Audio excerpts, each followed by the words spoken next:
अस्सलाम वालेकुम, मैं हूँ शहजाद अमान और आप देखें ASTV की ज़बान पर के बाहर मौजूद हूँ। मैं मलिक बास कोफर साहब यहाँ पहुँचे हैं। कल जेल बरो तहरीक का आगाज़ कर रहे हैं। अभी मलिक साहब से पूछते हैं क्या ये रेडी है, और जो राना सलाम उन्होंने पैगाम भेजा कि हम खिदमत करेंगे, तो क्या उनका कहना है। अस्सलाम वालेकुम सर। आपको मालूम है कि इमरान खान साहब की कॉल है तहरीक, उस हवाले से जो है वो हर कारकुन जो है वो इस हवाले से तैयार है।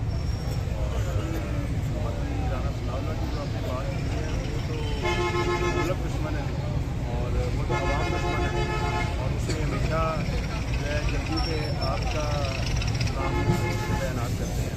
वो तो मुल्क में पकड़ धक्कड़ और आग और फसाद की बातें करता है, और हर वक्त उसको टॉर्चर करना अच्छा लगता है। आप क्या बात करते हैं, वो मुल्क में बदलना नहीं चाहता है।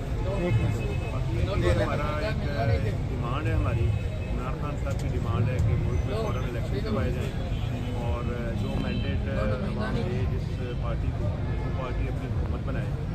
तो उस हवाले से अगर कोई ऐसा इस तहरीक में अगर कोई ऐसी रुकावट आती है या पकड़ धक्कड़ होती है या जेल भरो तहरीक या उसके लिए तमाम कारकुन तैयार हैं। तो सर मुझे बताइएगा कि इलेक्शन अप्रैल में है या आगे जाने के चांसेस हैं।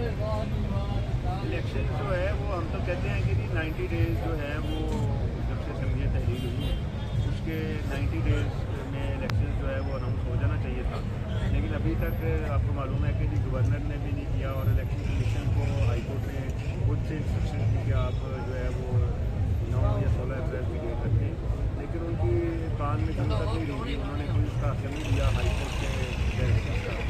तो अब यह है कि टाइम पर इलेक्शन हो जाते हैं तो ये जो क्राइसिस है जो जो एक बना हुआ है जरूर का शिकार है मुल्क, तो इसको से निकल आएगा। तो सर कोई आखिरी पैगाम देना चाहेंगे आवाम को आप? जी मैं बिल्कुल यही पैगाम दूँगा कि हम एक हकीकी आज़ादी की जंग लड़ रहे हैं, और इमरान खान की क़यादत में ये जंग लड़ रहे हैं। तो उस पर जो है ये असल में अवाम की हुक्मरानी है, जो कि उनके हकूक़ हैं जिनकी जंग इमरान खान लड़ रहे हैं। तो अवाम को भरपूर इमरान की कॉल पर बहुत बहुत शुक्रिया सर। अभी आप देखते हैं मतलब देर बाद साहब कह रहे हैं कि हम भरपूर शिरकत करेंगे ये जेल बरो तहरीक में। इंशाल्लाह अगली वीडियो लेके तब तक पहुँचिएगा। इजाज़त। जी मैं ASTV का शुक्रिया अदा करता हूँ, और इन्होंने जो हक़ और सच की आवाज़ को बुलंद किया है, और जो हक़ाइक़ पर मबनी जो रिपोर्टिंग है वो ये चैनल करता है। तो मैं इनके तमाम स्टाफ का, इनके तमाम जो रिपोर्टर्स का और